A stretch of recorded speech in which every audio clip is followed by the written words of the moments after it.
I don't want to improperly introduce you, my brother. All right. Although I know you are someone that's very close to me, but because I know you well, I want to make sure you give whatever proper introduction suits you in this time period. Well, being that we're at 30 years now, and if they know you and don't know me, it's probably because I don't want them to. Okay. So I'll introduce myself as Kev, podcaster, podcast host, martial artist, power lifter, techie, father, cousin, all of that, man, and more. But most importantly, at least in the context of the podcast, I'm someone you have very real, very transparent conversations with. And that's going to lend itself to giving this some real authenticity, like off the cuff type shit. Because again, many people, including many in the audience, may only understand and know you through art. And it may be difficult for people to separate the artist from the art. So to hear you speak as a young man, relatively speaking, of course, because you done did a lot of living. Yeah, we out here. That may give some insight as to how you create, what you create, as much as you create. Because you, on top of the lot of living you've done, you've created a lot of art in a lot of different areas, covered massive vectors. So, like, there's no real way to measure you in terms of you solely being an approximation of a human being through art alone. So learning you through conversation and authentic dialogue is necessary to really help out your audience. I feel like I'm learning about podcasting right now. Yeah, absolutely. You got to be real on That's why the Turtle Skin podcast is so raunchy, dog, because like that's where I'm able to give myself a lot of anger and allow that to flow freely, because I can't, on the other podcasts, I can't talk the way I want to talk. I mean, well, I can. I mean, it's still honest. It's still what I feel. It's still what I would say if I was like in front of my mother or something. But like the Turtle Skin podcast, I even had to tell her not to listen. I was like, yo, you don't need to, Tammy, you don't need to hear this, baby. Like, you don't need to hear your son talking like this. I want my mom to be able to see what I'm doing and enjoy it. Yeah, but she's more receptive, man. Like, your mom knows you grown. Tammy still thinks that I may be 14, grandkids and all. She still thinks that I'm like 14 or something. I'm like, well, what? Yeah, one of your granddaughters is your height. How does that work? I think it's just a mother thing. I know that my mother will be the first person to give me feedback about the video. Yeah. I know she'll be the first one to say how she liked every bit of it, but this one part, and then she'll speak on it, But you were talking about artistry, and you were talking about a lot of different mediums, and just talking about how I do a lot of stuff. But you listed a few things in the beginning. Powerlifting was one thing. Yeah. That's an art form, yeah. And insanely misunderstood, too. Like, it's not bodybuilding. I actually like food. It's not weightlifting. I'm not going to the Olympics. And, like, for it to be as insanely difficult as it is to perform, it's even more difficult to explain. Like, I've extended gym sessions from 2 hours to almost 4 trying to explain to somebody what powerlifting actually is. Well, what's the difference between powerlifting and bodybuilding? Bodybuilding is they're trying to look the best way they can. I'm trying to be as strong as I can. Like my body is my body's a tool, as opposed to in bodybuilding your body is the art. There's an artistry to perfecting your tool, though, right? I mean, yeah, if you like that. I'm not. I have to approach it scientifically because I've always been like naturally strong, but to do it in the way that's being asked of us is a little bit differently. Like, you have cues, you have people's biases, you have movements that you're naturally good at but have to figure out how to do properly. You have movements that you're not good at and you still have to figure out how to do them properly. You also have to decide whether or not you go between, like, because 3 pounds can make the difference between world records and weight classes and how you're viewed in the community. Like in my next one, my coach is competing against me. Now my coach wrestles and he's competing in bodybuilding and boxing, and he does personal training where he is. But he's in a completely separate weight class from myself right now. And he only has me about 20 pounds. So, well, my bad. We're in the same weight class, but we're apart by 20 pounds. Because I've moved up in weight. I was in 110 kg. Now I'm in 125 kg. So I know you got martial arts in your retinue. Like, how do those things correlate? Does it affect this type of martial arts you study? Nah. It's more of a philosophical, like, sort of deal as far as your commitment to yourself and your commitment to what it is you're trying to learn. Like with powerlifting and martial arts, you learn a lot about you. 'Cause you realize real quick it ain't about the outside, even if you're competing. Like even if you're in a physical altercation, it's still you have it in your mind that it's still not about the other person. It's about you getting out of that situation, as opposed to you going through someone. Even if it's a competition? Yeah. It's still you versus you because you've done all the work. Like, it's not like the other person or the other people you're competing against were holding you down, trying to lift that weight, to keep you from lifting that weight. You're the only person that can do that. The same way, in a physical altercation, you're the only one that can get you through that. Now, there are outside factors that influence it, but ultimately, if there's no one else is around and you're in a vacuum, you have to go through that alone. So it's like your focus is to extend your personal limits. Yeah. Always. All right, so. But what do you do professionally outside of that? Oh, tech? Right, yeah. Oh, yeah. Oh, I work on the 5th floor, Harvey Library. Okay, so you at ATM. Yeah. So look, you talk about extending your limits, and you talk about all the things of bodybuilding, not even bodybuilding, but the factors of that in powerlifting, martial arts. How does that hourglass into technology and computer engineering? Everything I do outside of my job makes my job easier, because there's no way that my day at work is harder than the workout I put myself through or the training that I go through in martial arts. Like I'm fixated on that whenever I leave work, because I haven't had a hard day of work, like, at all. But I have an infinite number of bad workouts and bad training sessions and days where my diet was in the toilet and days where mentally I couldn't tap in. I don't even need to tap in at work. It's effortless because, it's something that kind of writes itself. Like, most of the time I'm spending my day correcting human error. It's less often that the machine itself is not cooperating. So when I challenge myself with these difficulties that I pretend are hobbies, they're not. They're a part of who I am now.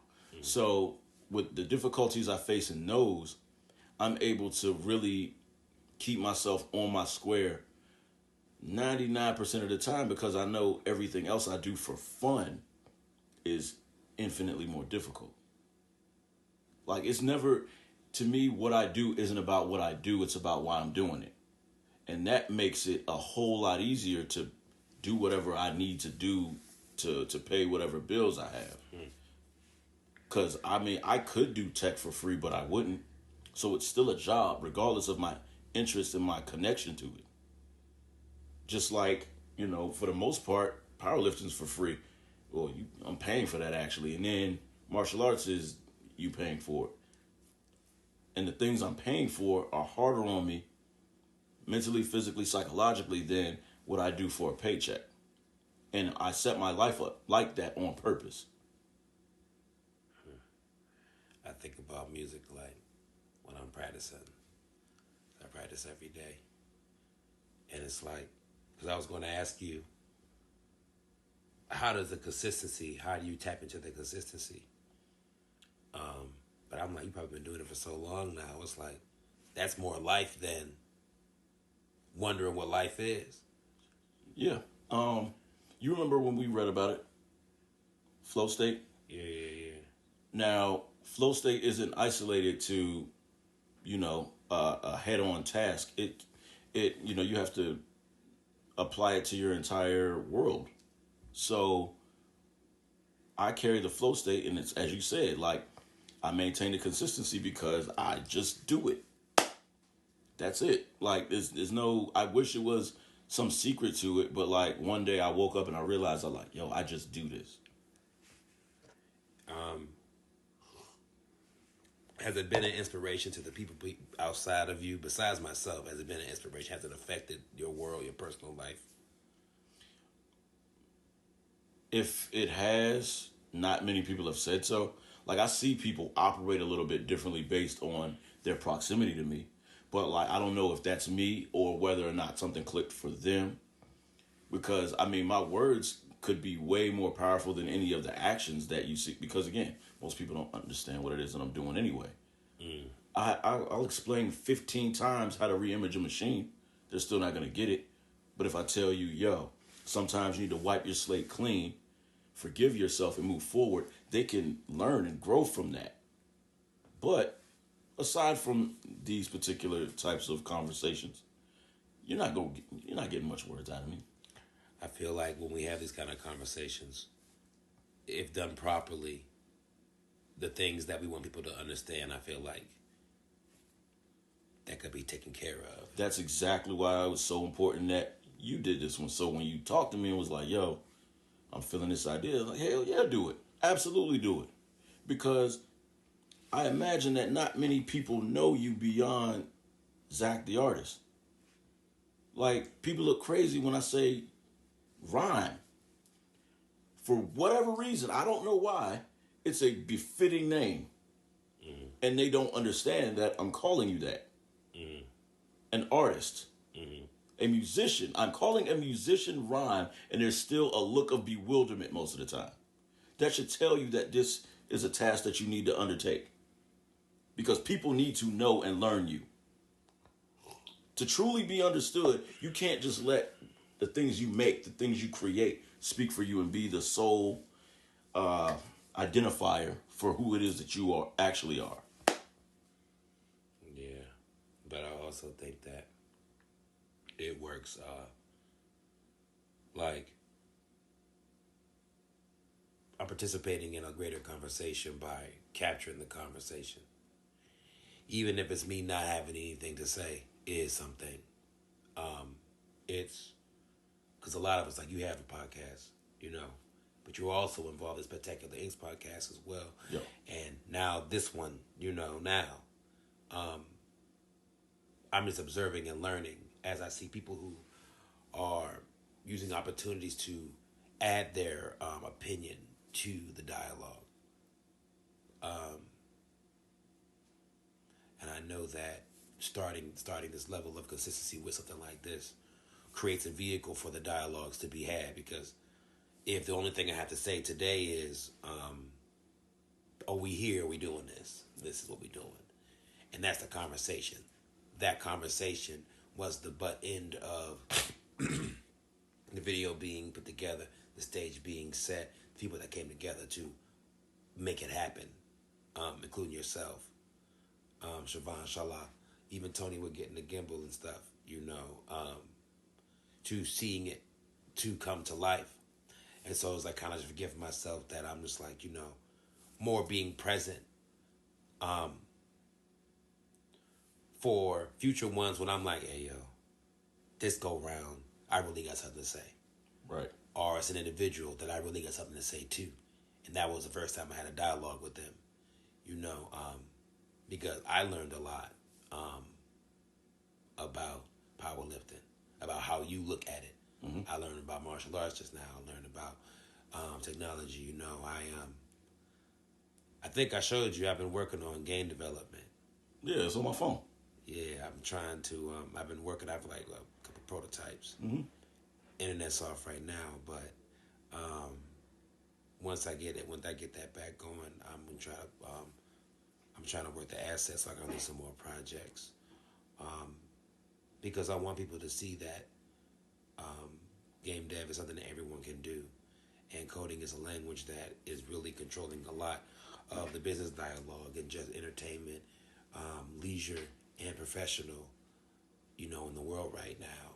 And just me taking the little time I did to learn what I could in the past month and a half showed me how much I was missing from what was happening right in front of me, and so now it's just like trying to create a discipline of continuing to study it so that way I can be an asset in that conversation as our own communities become more aware of the things we can do creatively. I think it's just being a creative and doing it, consistently. I've just put myself in a position to have the right mindset to be creative. A lot of things change a lot, as a performer, and I try to make a lot of my revenue from performance.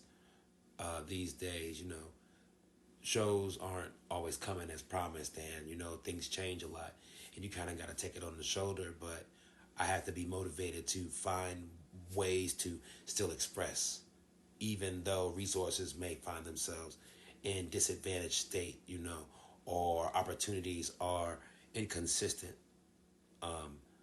I'm trying to do better than before in not succumbing to,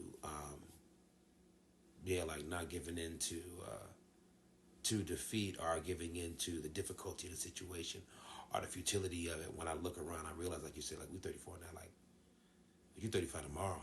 Yeah. You know what I'm saying? Like, I feel amazing. Yeah, I feel pretty cool. I know I'm too old to be not active, even though disappointment is a common theme in this time. Mm-hmm. I want to be motivated in this era of abundance to be prosperous. But also, I just want to be grateful that, you took the time out to rap with me, man, today. This could be the first episode of Conversations. And I think that it was really cool. I think a lot of things were covered in a good amount of time. And I'm grateful for anyone who takes the time out to watch this. I think it was very organic, and I look forward to doing more of those. If there's anything that you're working on right now that you want to share, please. Okay. The Turtle Skin Podcast has 4 seasons. It is on a hiatus of sorts while I find more things in blurred culture to be angry about. Spec Inc. Radio is every other week. I'm present for that every week.